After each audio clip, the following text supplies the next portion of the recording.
আসসালামু আলাইকুম রহমতুল্লাহি ওয়া বারাকাতুহু। আশা করি সবাই ভালো আছেন।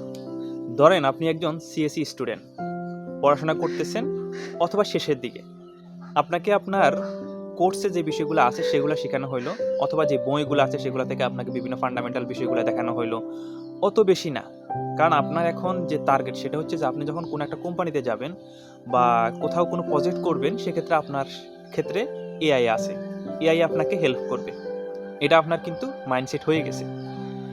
এখন আপনাকে যদি একটা প্রফেশনাল প্রজেক্ট দেয়া হয়, ধরুন জব সেক্টরে গেলেন আপনি ফ্রেশার হিসাবে বা নতুন হিসাবে, আপনাকে ছোটোখাটো একটা প্রজেক্ট দেওয়া হলো।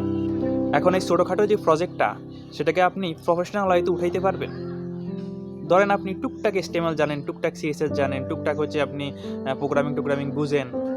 এখন সেটা হইতে পারে প্রোগ্রামিং রিলেটেড প্রজেক্ট, হইতে পারে জাস্ট এসটিএমএল সিএসএস এর একটা টেমপ্লেট।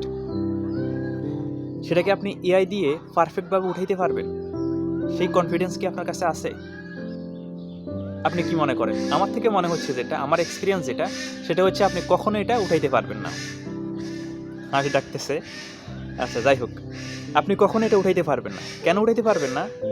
কারণ এখানে অনেকগুলো বিষয় জড়িত আছে। আপনি সেই মেকানিজমগুলো না জানেন, আপনি সেই বিষয়গুলো যদি না জানেন, যেমন যারা হচ্ছে ধরেন 4 বছর 5 বছর ডেভেলপমেন্ট জগতে আছে বা প্রোগ্রামিং জগতে আছে, তারা কিন্তু কাজ করতে করতে করতে এরর এবং ট্রায়ালের মধ্যে যেতে যেতে হচ্ছে তারা অনেক কিছু শিখে ফেলছে। এখন এআই যে অনেকগুলা ভুল করে, সেই ভুলগুলা কিন্তু আপনার চোখে ধরা পড়বে না, সেগুলা কিন্তু এক্সপার্টদের চোখে ধরা পড়বে। আপনি এখন যে এআই এর যে হাইপের ভিতরে আছেন, সেটা থেকে একটু বের হয়ে আসতে হবে, একটু পিছনে আসতে হবে আপনাকে। সবসময় সামনের দিকে দৌড়ালে হয় না, মাঝে মধ্যে একটু পিছনে যাইতে হয়।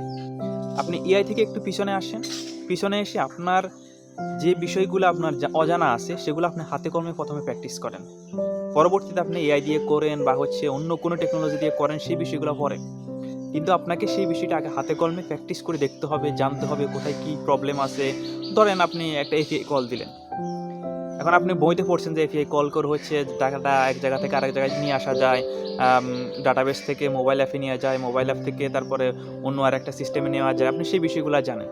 এখন এআইকে বললেন তুমি হচ্ছে একটা এপিআই কল করে আমাকে ডাটা নিয়ে আসো, নিয়ে এসে আমাকে ধরেন হচ্ছে মোবাইল অ্যাপ ডেভেলপ করতেছেন, মোবাইল অ্যাপ ডেভেলপে আপনার এআই ডাটাগুলো দিয়ে দিবে। এখন এআই কিন্তু আপনাকে কোড করে দিবে, 100% করে দিছে। কিন্তু এখানে সে কী ভুল করছে, তার সিকিউরিটি রিজনগুলো কী থাকতে পারে, কোন স্ট্যাটাস কোডের জন্য কী ধরনের এরর আসতে পারে, এখানে আপনার আরও বিভিন্ন যে বিষয়গুলো আছে সেগুলো ঠিকমতো হ্যান্ডেল করছে কি না, যে মেথডটা কল করার কথা সেটা করছে কি না, না কেন নর্মাল একটা সিস্টেমে চালাই দিছে, গার্বেজ কোনো কোড আছে কি না, সেই বিষয়টা আপনি কীভাবে বের করবেন? আপনি চিন্তা করতেছেন যে এআই দিয়ে আপনি সব করে ফেলবেন, দুনিয়া উল্টায় ফেলবেন। এখন আপনি বেসিক বিষয়গুলাই জানেন না, মেথড কীভাবে কল হয়, ফাংশন কীভাবে কল হয়, ও ফির কনসেপ্টগুলো, সেই বিষয়গুলো আপনি জানেন না। তাহলে আসলে আপনি সেটা কীভাবে হ্যান্ডেল করবেন? আর সেই প্রজেক্টকে আপনার ক্লায়েন্ট অ্যাকসেপ্ট করবে? 2 দিন পরে তো দেখবেন যে এটা আসলে হ্যাক হয়ে গেছে বা হচ্ছে কোনো একটা সমস্যা দিয়ে দিছে। তখন প্রোডাকশনে গিয়ে এটাকে ঠিক করবেন? সেজন্য আপনাকে ফান্ডামেন্টালগুলো স্ট্রং করতে হবে।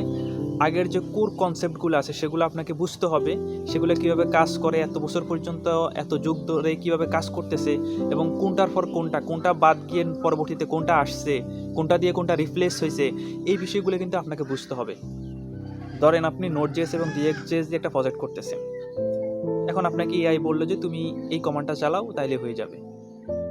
তার আগে আপনাকে কিন্তু দেখা উচিত সে যে প্যাকেজটার কথা বলতেছে সেটা আসলে কোনো সিকিউরিটি রিজন আছে কিনা, সেটা কয়জন ইউজ করতেছে, এবং ইত্যাদি যে বিষয়গুলো আছে ডিটেলসে কিন্তু আপনাকে দেখতে হবে। আপনি এআই যা বলছেন তা দিয়ে দিয়েছেন, তা দিয়ে প্রজেক্ট বানাই ফেলছেন, তাহলে সেই প্রজেক্ট কিন্তু কখনো অ্যাকসেপ্ট হবে না। সেটা কিন্তু সিকিউরিটি রিজন, বিভিন্ন যে সমস্যাগুলো সেগুলো থেকে যাবে। তো সেই জন্য এআই এ হাত দেওয়ার আগে, এআই আপনি ইউজ করেন, তার আগে আপনি আপনার যে বেসিক ফান্ডামেন্টাল বিষয়গুলো আছে সেগুলোকে ক্লিয়ার করতে হবে। একটু জাভাস্ক্রিপ্ট জানি, একটু পাইথন জানি, একটু পিএইচপি জানি, একটু এচটিএমএল জানি, একটু সিএসএস জানি, তারপরে আমি প্রজেক্ট করতে বসে গেলাম। এত সহজ না ভাই। আপনি যখন রিয়েল লাইফ প্রজেক্ট করতে যাবেন, তখন যে আপনি কত ধরনের এররের ভিতর দিয়ে যাইতে হবে আপনাকে, সেটা আপনি এখন হয়তোবা কল্পনা করতে পারতেছেন না। এখন মনে করতেছেন হ্যাঁ, ভাইয়ে বলতেছে এআই দিয়ে সব করা যাবে, এই এআই ইউজ করবেন, ওই এআই ইউজ করবেন, ক্লাউড ইউজ করবেন, চ্যাটজিপিটি ইউজ করবেন, গ্রোক ইউজ করবেন, আপনার মন চাইতেছে যা ইচ্ছে তাই ইউজ করবেন। আপনার প্রজেক্ট হইলেই হইল, কিন্তু ওই প্রজেক্টের কোনো ভ্যালু আদৌ ক্রিয়েট হবে না, এবং সেই প্রজেক্ট আপনার কোম্পানি অথবা আপনার ক্লায়েন্ট কখনো অ্যাকসেপ্ট করবে না। সেজন্য আপনাকে আপনার যে বেসিক বিষয়গুলো আছে সেগুলো কিন্তু স্ট্রং করতে হবে, এবং পিছন থেকে আসতে হবে।